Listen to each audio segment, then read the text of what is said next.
আসসালামু আলাইকুম। এই যে শিক্ষার্থীবৃন্দ, আশা করি সবাই ভালো আছো, সুন্দর আছো। আমরা বরাবরের মতো এসেছি উচ্চারণের নিয়ম থেকে বোর্ড পরীক্ষার প্রশ্ন সমাধান ক্লাস। আজকে আমরা দেখবো দিনাজপুর বোর্ড 2025। শোন, ভিডিওটা স্ক্রল না করে পুরোটাই দেখ। উচ্চারণের নিয়ম থেকে যা রকম সমস্যা আছে তোমার সব সমাধান হয়ে যাবে, আশা করছি। আসো, প্রথমে আছে মেঘমালা। এখানে হচ্ছে এ, তাহলে আমরা জানি এ কার আছে এবং ঘয়ের সাথে কোনো কার নেই, অর্থাৎ এর সাথে একটা আছে অ। আমরা জানি কোন শব্দের কোন একটা বর্ণের সাথে আকার রস্বইকার দীর্ঘিকার কোনো কিছু না থাকে, তাহলে ওর সাথে উজ্জ অবস্থা থাকে একটা অ, এবং এই অটা আছে মাঝে, এই কারণে এটাকে বলা হচ্ছে মধ্য অ। আর এই মধ্য এর ঠিক আগের বর্ণের সাথে একটা আছে একার। তাহলে মধ্য এর আগে যদি কখনো এ কিংবা ও ধ্বনি থাকে, তাহলে সেই মধ্য এর উচ্চারণটা সংবৃত অর্থাৎ ওকারের মতো হয়। তাহলে প্রথমে ময়কারে মে যা আছে তা ঠিকঠাক মতো লিখলাম। এবার ঘয়ের সাথে একটা অ ছিল, এই অ এর আগে একটা এ আছে, এজন্য ঘয়কারে ঘো হয়ে যাবে। তাহলে কি হয়ে গেল? ঘয়কারে ঘো। এবার পিছনে যা আছে তার ঠিকঠাক মতো লিখলাম, ময়কারে মা, লয়কারে লা।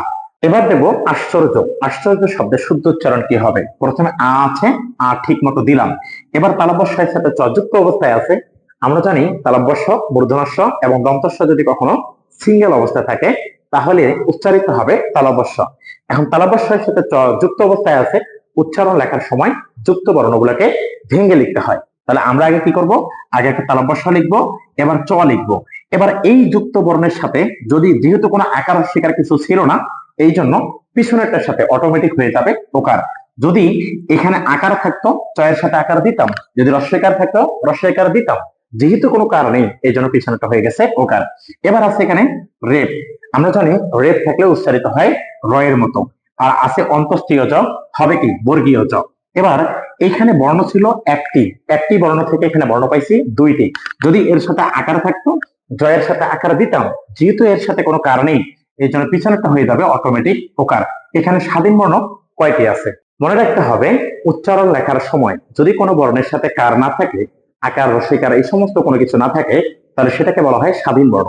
এখানে তালব্যস্য এবং র এদের সাথে কোনো কার নেই, এই দুটি হচ্ছে স্বাধীন বর্ণ। আর উচ্চারণ লেখার সময় এই স্বাধীন বর্ণের নিচে একটা করে হসন্ত ব্যবহার করতে হয়। তাহলে এখানে একটা হসন্ত, এখানে একটা হসন্ত। এবার আমরা দেখবো হচ্ছে ব্রাহ্মণ শব্দের শুদ্ধ উচ্চারণ কি। প্রথম হচ্ছে বয়রাফলা, বয়রাফলা দিলাম। এবার আছে আকার, আকার দিলাম। এখানে এটা কিন্তু যুক্ত খ না বা খিও না, এটার সাথে যুক্ত অবস্থায় আছে একটা হ আর একটা আছে ম। তাহলে এই এরকম যদি কখনো হয়ের সাথে যুক্ত অবস্থায় ম থাকে, তাহলে উচ্চারণের সময় আগে ম উচ্চারিত হবে, তারপর হ উচ্চারিত হবে। তাহলে আগে হচ্ছে ম উচ্চারিত হইলো, এবার হ উচ্চারিত হইলো। যুক্ত বর্ণ ছিল, ভেঙে লেখছি। এই যুক্ত বর্ণের সাথে কোনো আকার স্বীকার কিছু নাই, পিছনেরটা হয়ে গেল অটোমেটিক ওকার। আছে মূর্ধন্য।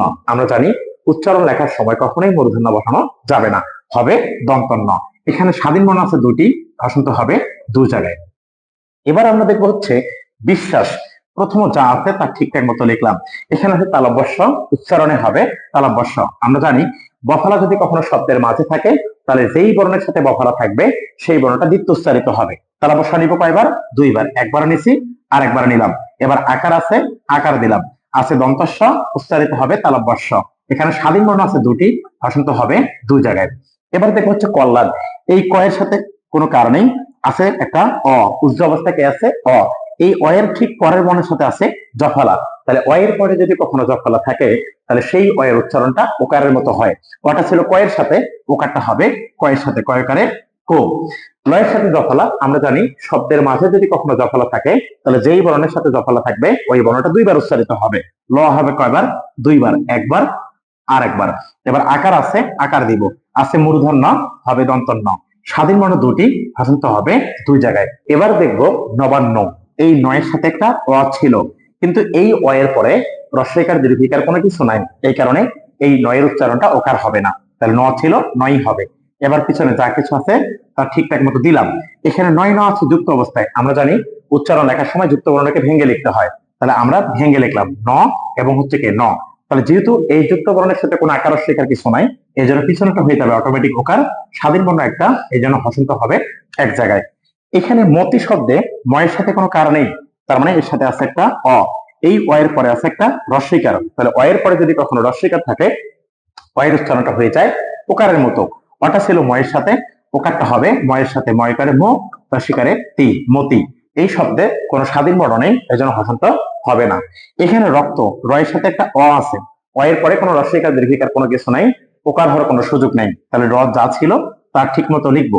এখানে তয়ের সাথে ক আছে, মানে ক এর সাথে ত আছে, তাহলে যেহেতু যুক্ত বর্ণ আছে আমরা ভেঙে লিখবো। আগে লিখবো হচ্ছে ক, পরে লিখবো হচ্ছে ত। তাহলে এখানে যুক্ত বর্ণ ভেঙে লিখছি, এই যুক্ত বর্ণের সাথে কোনো আকার রস্বইকার কিছু নাই, তাহলে পিছনেরটা হয়ে যাবে অটোমেটিক ওকার। স্বাধীন বর্ণ আছে এখানে একটি, হসন্ত হবে এক জায়গায়। এই ছিল আজকের উচ্চারণের নিয়মের বোর্ড পরীক্ষার প্রশ্ন সমাধান ক্লাস। আজকে এই পর্যন্তই, দেখা হবে নেক্সট ক্লাসে ইনশাআল্লাহ। আসসালামু আলাইকুম।